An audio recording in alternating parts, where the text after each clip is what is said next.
showed you how to use the full coverage tips to apply your gels to the nail.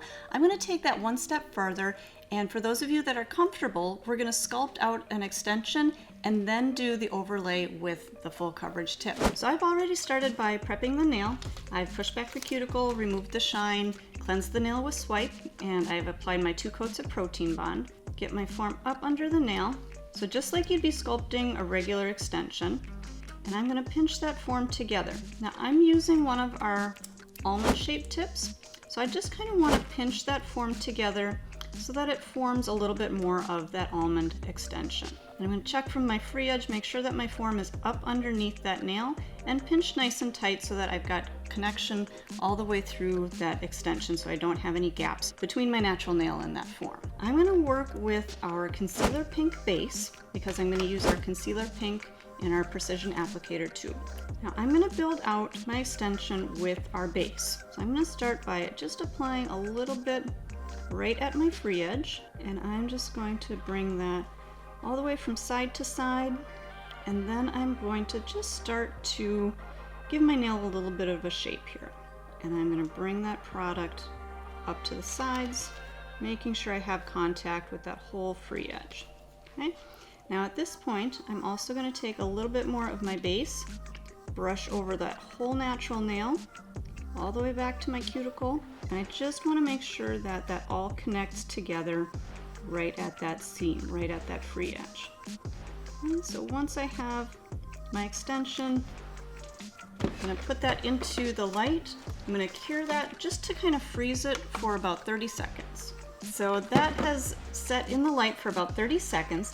I'm going to come in and remove my form. So now when I build the structure over the surface, I'm still going to have that nice smooth underneath side. So I'm going to take my tip.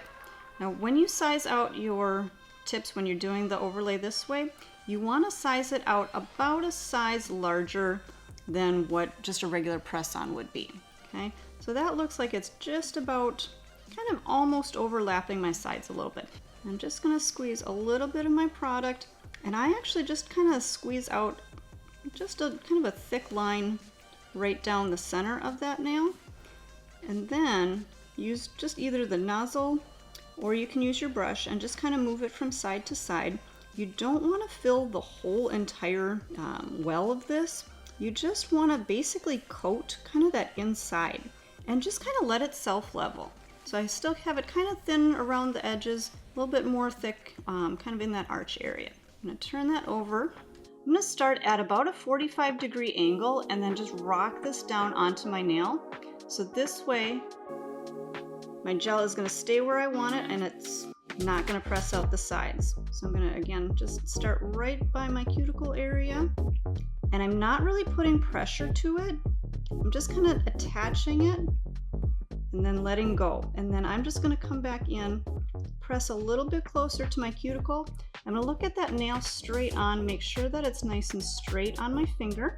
You want to press that end down so that it connects. Okay, and again, I'm not using a lot of pressure, just lightly kind of pressing that down a little bit at a time. Now, if you see any of your product kind of oozing out the sides at all, go ahead and use either an orange wood stick or your brush. You can use your brush to kind of clean up your sides. So I'm going to again check one more time, and then we'll go ahead and put that into the light.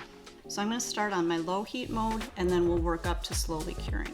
Okay, so our nail has cured.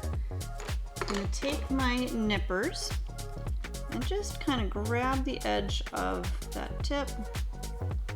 And sometimes if you just even pinch it, you'll start to see it release a little bit, and then you can get underneath there and pop off that tip. Okay, a lot of times I'll go back into the light for another 30 seconds to a minute just to make sure that the nail is fully cured. I cured it that little extra bit of time. I'm going to come back in with my swipe. We're going to swipe from the top and then also from underneath, just in case there was any gel that kind of came out. So at this point, we don't have a ton of filing to do. You can see right around my cuticle area. I'm going to need to taper that a little bit, and then I'll clean up my sides a little bit, and then we'll just lightly remove the shine over the surface. So I'm going to come in with my coarse safety bit, I'm going to turn my speed up to about 15,000 RPMs. And I'm just going to come right around that cuticle, taper in that cuticle area. And if I have a little bit of product on my sides that I need to taper in, I can do that as well. And then at this point, I'm going to actually switch over to my sanding band.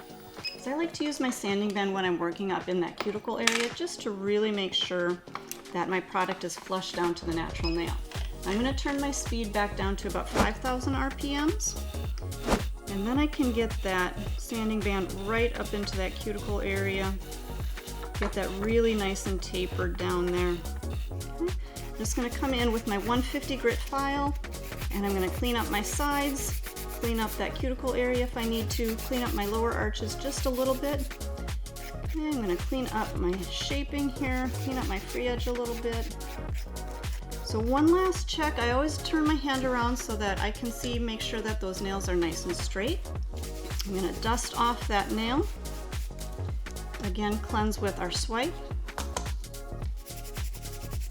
And then you're ready for either your gel polish or your top coat.